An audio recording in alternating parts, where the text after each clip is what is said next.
tous, chers amis, on est en plein Hanouka. On a aujourd'hui allumé la 5e bougie, pas parce qu'il y a des Tunisiens, mais parce que c'est le 5e jour. Et sur ce qu'on va voir aujourd'hui, une question qui est demandée dans tous les livres, une question très importante et c'est un message très très riche. Pourquoi il fallait allumer avec de l'huile pure? Ça fait près de 2300 ans qu'on fête cette fête. Après 7 années de bataille héroïque, où les peu nombreux se sont battus contre les très nombreux, finalement, les Grecs ont levé le drapeau blanc et sont partis d'Israël. Le peuple juif est revenu sur la terre d'Israël qu'on a malheureusement dû abandonner 200 ans plus tôt. Il se passait à l'époque, depuis après la destruction du premier temple. Les Kohanim, qui étaient présents, les prêtres, sont rentrés dans le temple et ils ont commencé à essayer de nettoyer le temple de tous ces idoles impures qui ont été mises par les Grecs. Mais ils étaient désespérés. Pourquoi ils étaient désespérés? Parce qu'ils se sont dit que ça va prendre au moins 8 jours pour fabriquer de la nouvelle huile. C'est ce qu'on arrive de l'huile qui est fabriquée par ceux qui s'occupent des olives, les oliviers. Et là, il y a eu un double miracle. Le premier miracle qui s'est passé, c'est quoi? C'est que tout d'abord, ils ont réussi à trouver de lui une fiole d'huile pure. Et cette fiole d'huile pure qu'ils ont trouvée était fermée par le tampon du grand prêtre qui aurait dû au départ durer 1 jour, et à la place de durer 1 jour, cette fiole d'huile, elle a duré 8 jours. Ça, c'est en 2 mots, si on peut résumer, l'histoire de Hanouka. Oui. Maintenant, la question qui est demandée, c'est beaucoup de questions, et c'est ce qu'on va voir aujourd'hui ensemble. A priori, on n'avait pas besoin de ce miracle. Parce que tout le monde est content, on fête Hanouka pendant 8 jours. C'est un miracle en trop. On sait très bien qu'il y a une règle dans la Torah, que Dieu ne fait pas de miracle en vain. Si jamais on avait trouvé une fiole d'huile, on n'aurait pas trouvé cette fiole d'huile. Et si jamais cette fiole d'huile n'aurait pas duré 8 jours, il n'y aurait rien qui serait passé. Pourquoi? On aurait pu allumer les fioles d'huile de Hanouka, on aurait pu allumer la menorah avec une des fioles d'huile impures qui était dans le temple sans aucun problème. Il y a une halakha qui dit la phrase suivante: Touma utra betzibur. L'impureté est permise dans le cadre de la communauté. Enfin, la communauté doit allumer la fiole d'huile de la menorah, même si tu as une fiole d'huile qui est impure, tu as le droit d'allumer. Pas obligé d'avoir de l'huile pure. La règle, elle est par exemple que quand tu as toute la communauté qui est impure avec une impureté, par exemple, tu touches un cadavre ou un mort, il n'y a plus de loi d'impureté. Et tu peux continuer à gérer le temple en impureté. Tu peux amener les sacrifices, tu peux faire tous les services qu'il y a dans le temple, parce qu'on ne peut pas interrompre tout ce qui se passe dans le temple, parce qu'il y a un souci d'impureté. Et donc, puisque les Kohanim, qui étaient de la famille des Maccabéades, eux, ils étaient impurs avec les morts, à cause de la guerre qu'ils ont faite dans les montagnes de Modine, il y a eu malheureusement beaucoup de morts, ils avaient tout à fait le droit de gérer le temple avec impureté et avec du matériau, des choses qui étaient totalement impures. Alors pourquoi Dieu il a changé les lois de la nature? Pourquoi Dieu il a fait ce miracle qui n'a jamais existé auparavant, qu'il y a de l'huile qui brûle mais qui ne se consume pas? De l'huile qui brûle et qui dure pendant 8 jours. Comment est-ce possible une chose pareille? C'est tout à fait contre les règles que Dieu il a fixées dans la Torah, que Dieu ne fait pas un miracle en vain et Dieu ne va jamais déranger la nature de faire son devoir. Il ne va pas ouvrir la mer Rouge juste pour ouvrir la mer Rouge. Il ne va pas juste faire disparaître un fleuve pour faire disparaître un fleuve. Il ne va pas juste mettre une boule de pétanque ou bien une boule qui tombe du ciel avec du feu et de la glace mélangée comme il y a eu pendant la plaie de la grêle. On verra dans quelques semaines en Égypte. Dieu ne va pas changer les lois de la nature pour les changer. Si Dieu a mis une structure dans la nature, cette structure elle est respectée. Donc, si Dieu a décidé que l'huile en général, quand tu brûles de l'huile, ça brûle, ça se consume, il n'y a pas lieu de faire un miracle que cette huile elle va durer 8 jours. Surtout qu'on n'avait pas besoin. Cette question, c'est pas ma question, c'est la question du Pnei Yoshua, commentateur de la Gemara Shabbat, page 21b. Je lis le texte. Yesh Litmoa te demande la question, la fameuse question, Kol Torah Chanes Azeh Lama. Qui a besoin de ce grand miracle? Qui a besoin de ce miracle? Quand même, dans cette tribune, ce qui est écrit que tout ma'otra betzibur, que on a le droit d'utiliser des choses impures pour la communauté. Ve'ayu yecholim lahadlik b'shemen tameh. On aurait pu très bien allumer avec de l'huile impure. Pas seulement ça, c'est que la Gemara Yoma, page 6b, te dit qu'on n'avait même pas le devoir d'aller chercher des autres Kohanim. Disons que moi je suis impur, alors moi je ne peux pas faire mon service dans le temps parce que je suis impur. Bon, on va chercher quelqu'un d'autre, tu n'as pas besoin. Tu peux continuer à faire ce que tu as à faire en étant impur. Parce que c'est pour la communauté, c'est un devoir communautaire. Donc tu n'as pas besoin d'aller chercher à faire quelque chose, un exploit que tu n'es pas censé le faire. Quel était le but qu'ici, il fallait tout d'un coup se dire, non, on va se mettre à chercher de la fiole. Ah, on a trouvé une fiole d'huile magnifique, on prend cette fiole, on en fait tout un monde, que cette fiole qui aurait dû durer 1 jour a duré 8 jours, c'est énorme, etc., etc. Deuxième question qui dérange, c'est qu'on a une autre histoire avec une autre fiole d'huile, qui s'est passée quelques centaines d'années avant l'histoire de Hanouka. Quelle fiole d'huile? Le Torah nous raconte que c'était la femme de Ovadia le prophète, qui a pleuré devant Elisha que son mari est mort. Et il a laissé d'énormes dettes et qu'elle n'arrive pas comment les payer. Les gens, ils n'arrivent pas de venir la voir pour lui demander de payer les dettes et veulent lui enlever ses 2 fils en tant qu'esclave. La même histoire. Son mari, Ovadia, le prophète, il l'a caché dans une grotte sans prophète. Et il les a nourris, les a logés pour les sauver de Isabelle, qui était une reine qui était très très méchante et très mauvaise, qui régnait à l'époque en Israël et qui a fait à l'époque en Israël faire cette idolâtrie du Baal. Et maintenant, elle devait commencer à rembourser les dettes que son mari a pris avec intérêt. Et malheureusement, son mari est décédé, elle ne sait pas comment faire. Elisha lui a demandé la fameuse question. Elisha lui a demandé à cette femme, qu'est-ce que tu as dans la maison? Elle a répondu, Assur Shemen, j'ai des cruches d'huile. Il lui a dit, va chez les voisines, chez tous les voisins de la rue. Va taper sur les portes. Va leur demander de te donner tous les ustensiles vides qu'ils ont, les tonneaux vides, etc. Ferme bien la porte de ta maison et verse un quart et un quart de la petite cruche d'huile que tu as chez toi à la maison dans les vases, et les cruches et les tonneaux que tu as réussi, que tu as reçus des autres. Et va les remplir. Après ça, tu vas vendre l'huile et tu vas pouvoir couvrir tes dettes. On voit ici qu'Elisha, il n'est pas parti faire tomber de l'huile du ciel. Il lui a dit, ferme les portes de la maison pour cacher le miracle. Et après ça, de verser de l'huile, de la petite fiole d'huile qu'elle avait dans ces tonneaux, comme si c'est quelque chose qui est tout à fait naturel. Comme si on parle d'une fiole d'huile qui est tout à fait naturelle, qui est capable de pouvoir remplir toutes ces huiles. Vient le Ran, Aben-Onissim, et il te dit, de là on apprend une règle générale. Que Chafetz Hashem Yitbarach, que Dieu, s'il veut, il peut te faire exister le monde comme il est. Bechol Madev Shah, Dieu, il veut faire en sorte que le monde se maintienne de la manière la plus normale possible. Si maintenant il doit faire jour, il ne va pas te faire nuit comme ça en milieu de journée, juste pour te faire plaisir, pour faire un miracle. Ve'ateva yaka benav, la nature, elle est chère aux yeux de Dieu. Dieu ne va pas déformer la nature, dérégler la nature, changer la nature pour rien, à part s'il y a vraiment un vrai besoin. C'est-à-dire que même quand Dieu il a besoin de faire un miracle comme cette histoire avec Elisha, il va tout faire pour cacher le miracle le maximum possible pour protéger les lois de la nature. Et donc on voit dans cette histoire d'Elisha qui lui a dit, prends, ferme la maison, que les gens ne soient pas au courant, remplis de ta petite fiole d'huile les autres cruches, et ça va se remplir. Il y a eu un miracle, mais c'était plus ou moins naturel, personne n'était au courant. Pourquoi Hanouka, Dieu a cassé les règles? Pourquoi on voit que Hanouka, Dieu a cassé la loi, il a cassé la loi de la nature, et il a fait un miracle si profond aux yeux du peuple juif, pas seulement pour le peuple juif, mais pendant 8 jours. C'est un merveilleux discours que la Bible a prononcé pendant Hanouka. La Bible a donné de ça une leçon, mais tellement riche, pas seulement pour Hanouka, mais pour chacun d'entre nous, et qu'à chaque année, la Bible rajoutait sur cette leçon encore plus de détails. La Bible explique qu'en réalité, tout dans la vie, c'est une question de timing. Qu'est-ce que c'est une question de timing? L'intelligence dans la vie, c'est de savoir faire les choses au bon moment, avec les bonnes personnes, au bon instant.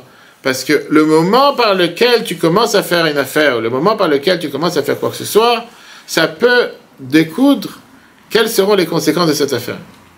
Si tu commences à un mauvais timing, c'est sûr que tout le reste va mal partir. Si tu commences à un bon timing, tout va bien se passer. Quel rapport? Écoute bien. Le jour de Hanouka, c'était quoi? C'était en vérité, Hanouka vient du mot éducation, mais aussi inauguration. On a rééduqué, on a réinauguré le temple qu'on n'a pas pu utiliser pendant de nombreuses années. Après plusieurs années que le temple était impur, que le temple était profané. Hanouka vient du mot Hanouka Tabayit, l'inauguration du temple. On a recommencé à servir dans le temple. Et quand tu commences à faire quelque chose, tu dois savoir que tu dois commencer à le faire de manière parfaite. Parce qu'avec un début, tu ne peux pas commencer à t'amuser. Tu ne peux pas commencer à dire, bon, c'est pas grave, si je commence tordu, mais après je vais rattraper. Non. Commence droit. Après, s'il y a un problème au courant du chemin, tu pourras arranger. Mais si depuis le départ, tu plantes un arbre tordu, tu auras des problèmes. Commence depuis le départ droit. Pourquoi quelqu'un commence à faire de la peinture? Pourquoi tu commences à faire tordu? Tu commences à mettre une brique, je commence tordu. Commence droit. Après, s'il y a un problème, tu verras. Donc ça, c'était le début. Parce que si tu commences à t'appuyer sur, on va dire, une légèreté, ou te dire, bon, c'est pas grave, on va réparer plus tard, c'est fini.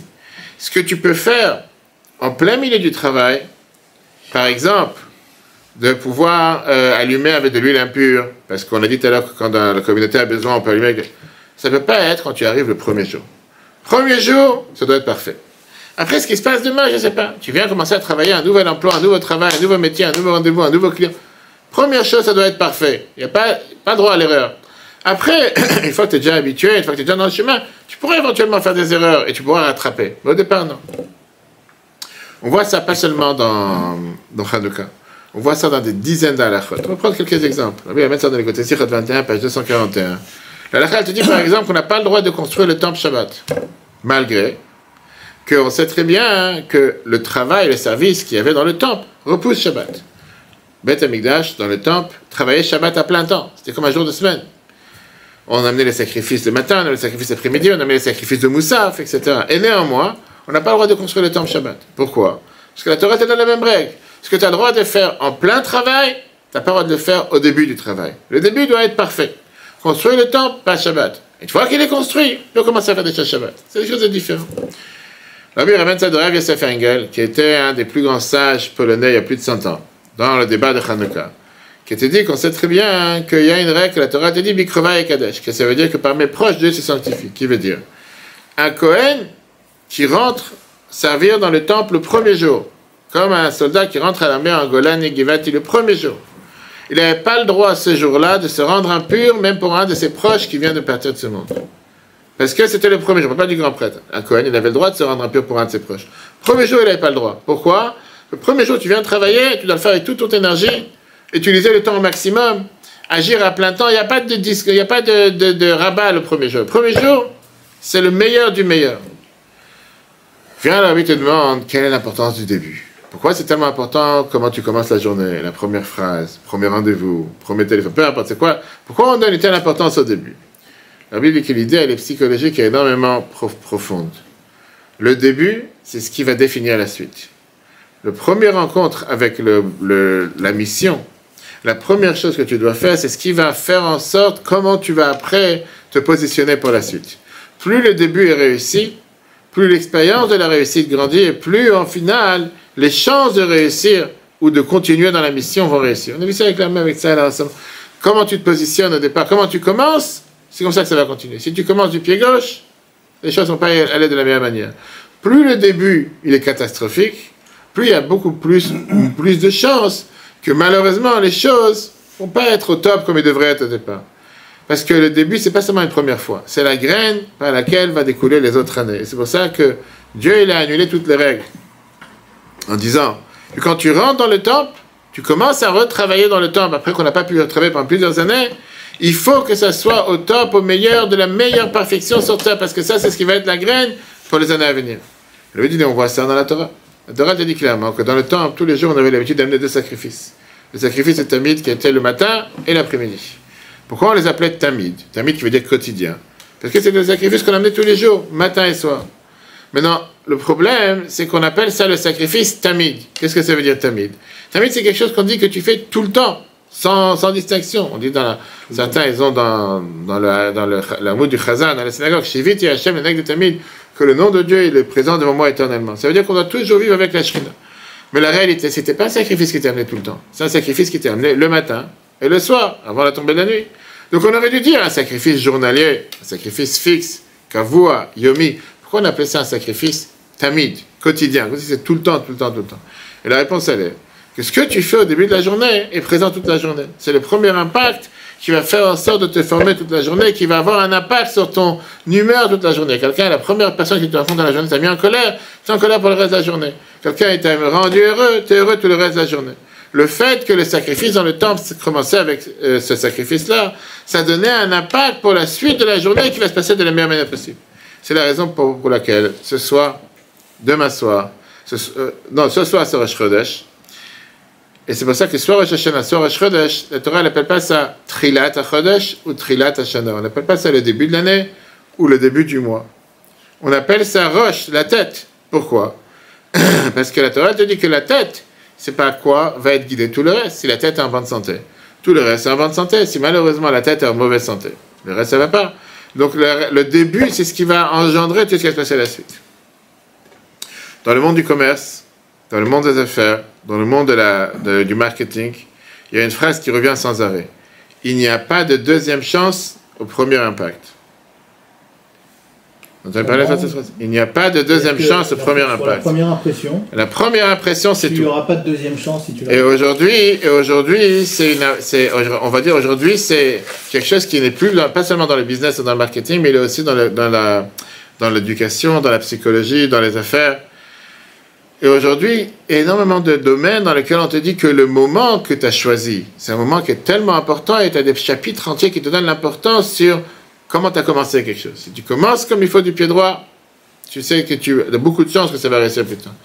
Il y a une chercheuse qui s'appelle Lisa Kahn, qui enseigne à l'école de commerce ou à l'école de direction à l'université de Yale. L'université de Yale, elle a choisi des hommes américains qui sont entrés dans le monde du travail entre les années 79 et 89. 10 ans. Et elle a dévoilé que ça a eu un énorme impact sur la suite de leurs histoires dans le business, dans le commerce, etc. Ceux qui ont commencé à travailler quand l'économie était faible, ils n'ont pas réussi à rattraper les écarts de salaire pendant 20 ans plus tard.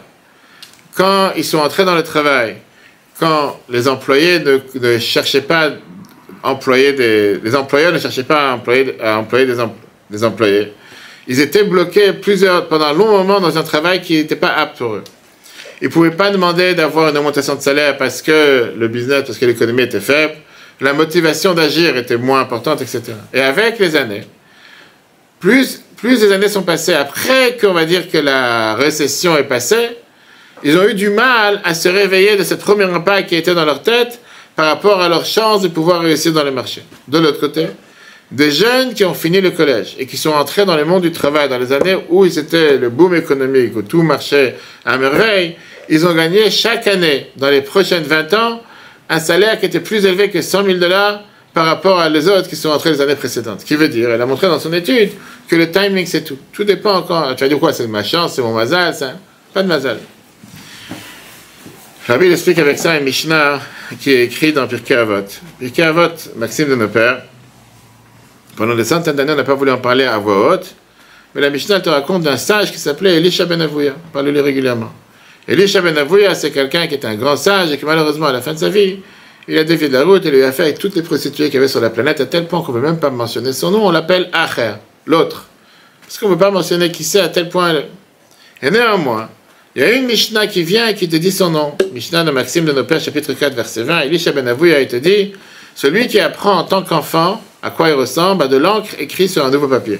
Celui qui apprend en tant que personne vieille et âgée à quoi il ressemble a de l'encre écrite sur un papier effacé. Elisha vient et il rappelle l'importance de l'éducation à un jeune âge et il la compare à de l'écriture sur un nouveau papier. Que c'est quelque chose qui est lisse, et qui peut absorber l'encre comme il faut, etc. En te disant que plus l'éducation elle est jeune, plus ça va former la personne et ça va influencer sur sa personnalité. Alors que quelqu'un qui apprend quand il est déjà âgé, c'est déjà difficile. L'encre ne va pas s'absorber sur le papier de la même manière. Alors, tout le monde demande la question, pourquoi tu mentionnes ici le nom d'un rachat, quelqu'un qui est mauvais, quelqu'un qui a fait que des bêtises? Alors, Rabbi, à chaque fois qu'il transforme les choses du bon côté, il te dit, Elisha lui-même, il était la preuve de ce qu'il a dit qui a raison. Pourquoi? Lui était la preuve de l'éducation qui est rentrée dans le plus jeune âge, qui n'est jamais partie de lui. La Mishnah, elle te dit que c'était lui qui, d'un côté, il a eu affaire avec les plus pires des choses sur la planète.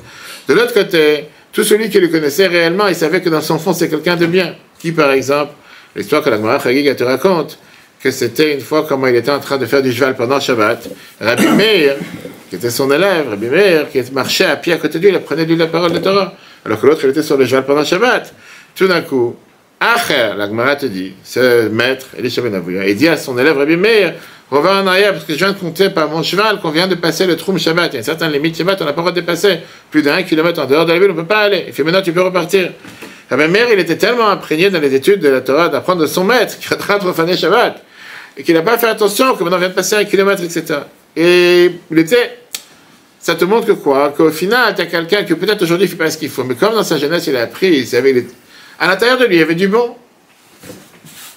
L'enseignement qu'on apprend, c'est un enseignement pas seulement pour l'éducation des enfants, c'est aussi par rapport à n'importe quelle personne, quand dans la vie de tous les jours, quelqu'un parfois il se dit, tu sais quoi, puisque dans ma jeunesse, je n'ai pas été religieux, je n'ai pas fait ce qu'il fallait, je n'étais pas dans le bon chemin, je suis fini, il n'y a pas d'espoir, je ne vais pas changer. Je t'aurais te dit, c'est faux, parce qu'on vient de voir que le temple, il a existé, il y avait une période où il n'y a rien eu, et après, maintenant, on a repris le temple. On vient de reprendre le temple, on vient de réinaugurer. Commence maintenant à nouveau. Commence aujourd'hui. C'est ce que je disais hier à ces jeunes qui sont venus me voir pour la bar mitzvah. Non, le béjan de la mitzvah d'hier matin, parce qu'il y avait un deuxième qui est venu. Je lui ai dit, écoute, tu commences maintenant à mettre tes tefilines. Commence pas du pied gauche. Dis-toi, je rate pas un jour. Commence aujourd'hui. Ne viens pas commencer à dire, je peux pas, j'ai pas le temps.